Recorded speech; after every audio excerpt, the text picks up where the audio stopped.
और अब बात कर लेते हैं महाराष्ट्र में एनसीपी से मिलकर सरकार चला रही कांग्रेस और शिवसेना के रिश्ते की, जिसकी दरारें इन दिनों साफ नजर आने लगी हैं। कांग्रेस और शिवसेना के बिगड़ते रिश्तों की बातें तो पहले भी होती रही हैं, लेकिन इस बार दो ऐसी बातें हुई जिसे महाविकास अघाड़ी के बिखराव की ओर बढ़ने का संकेत माना जा रहा है। पहली बात यह कि परमिशन की पेचीदगियों में उलझी कांग्रेस को मुंबई में राहुल गांधी की रैली टालनी पड़ी, और दूसरी शिवसेना की वो नसीहत जिसमें कांग्रेस की तुलना जमींदारी गवा चुके जर्जर महल से की गई।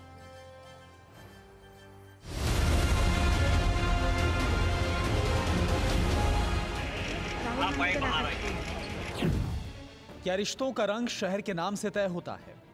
क्या शहर बदलते ही समीकरण बदल जाते हैं? अगर बात कांग्रेस और शिवसेना के रिश्ते की हो तो जवाब हां होगा। सबूत सामने है। दिल्ली में मिले तो बहार, और बात मुंबई की हो तो सत्ता में साझेदार रहकर भी प्रहार। अगर ऐसा ना होता तो शायद कांग्रेस को मुंबई में 28 दिसंबर को होने वाली रैली भी स्थगित ना करनी पड़ती।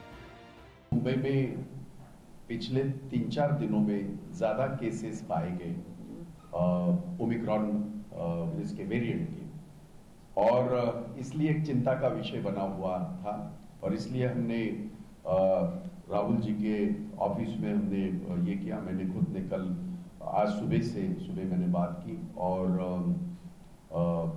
ये मैंने कहा कि ये हम लोग पोस्टपोन करते हैं और आगे चल के राहुल जी की सभा शिवाजी पार्क में जरूर होगी। कांग्रेस रैली टालने के पीछे भले ही कोरोना को वजह बता रही हो, लेकिन जानकारों की राय और राहुल की रैली को लेकर कांग्रेस और मुंबई के पुलिस प्रशासन की खींचतान किसी से छिपी नहीं है। राहुल 28 दिसंबर को मुंबई के शिवाजी पार्क मैदान में रैली करना चाहते थे, लेकिन कोरोना का हवाला देकर पुलिस प्रशासन ने इसकी इजाजत नहीं दी। ये मामला कुछ यूं खिंचा कि कांग्रेस को अर्जी लेकर हाईकोर्ट जाना पड़ा। महाराष्ट्र में महाअघाड़ी के खींचतान वाले सियासी दास्तान में एक पन्ना उद्धव ठाकरे ने भी जोड़ा। शिवसेना के मुखपत्र सामना ने अपने संपादकीय में कांग्रेस की तुलना जमींदारी लुटा चुके जर्जर महल से की। कांग्रेस का हाल गांव में जमींदारी गवा चुके जर्जर महल की तरह हो रहा है, ऐसा विश्लेषण शरद पवार जैसे नेता ने किया है। इसकी वजह से उनकी आलोचना हुई थी। मुस्लिम और दलित मतों की भरपूर जमा पूंजी जमींदारी का फल था। इन्हें मुस्लिम दलितों की नकदी के कारण कांग्रेस का महल मजबूत और आलीशान लगता था। आज ये दोनों खनखनाते सिक्के कांग्रेस की मुट्ठी से छूट गए और उत्तर प्रदेश, बिहार, आंध्र प्रदेश, पश्चिम बंगाल जैसे बड़े राज्यों में कांग्रेस का पतन हुआ है। मुंबई, महाराष्ट्र के मुसलमान खुलकर शिवसेना को वोट देते हैं। सामना का संपादकीय। अपनी ही सहयोगी पार्टी पर इस तरह की चोट कर शिवसेना आखिर साबित क्या करना चाहती है? ये महाविकास अघाड़ी का महा कंफ्यूजन है, या शिवसेना का वो सोचा समझा सियासी दांव जिसमें उसने बीजेपी का साथ छोड़कर सत्ता के लिए कांग्रेस से हाथ मिलाया और अब कांग्रेस पर ही प्रहार कर रही है। सियासत के अखाड़े का पलटी मार दांव महाराष्ट्र में नया गुल खिला सकता है। Bureau report, TV9 Bharatvarsh.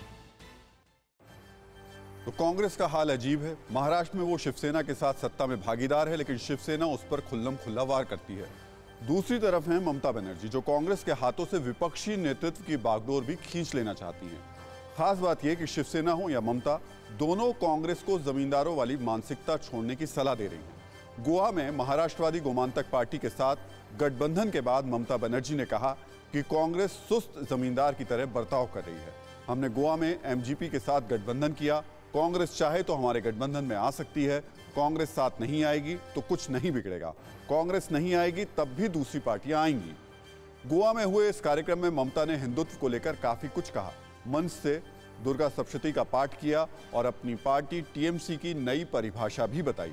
ममता ने कहा कि उनकी पार्टी TMC में T का मतलब यानी मंदिर, टेम्पल, M का मतलब मॉस्क यानी मस्जिद और C का मतलब चर्च है। जाहिर है ममता ने कामयाबी का जो फॉर्मूला बंगाल में अपनाया, अब उसे ही हर जगह आजमाना चाहती है। परवाह देश की, सोमवार से शुक्रवार रात 10 बजे TV9 भारतवर्ष पर।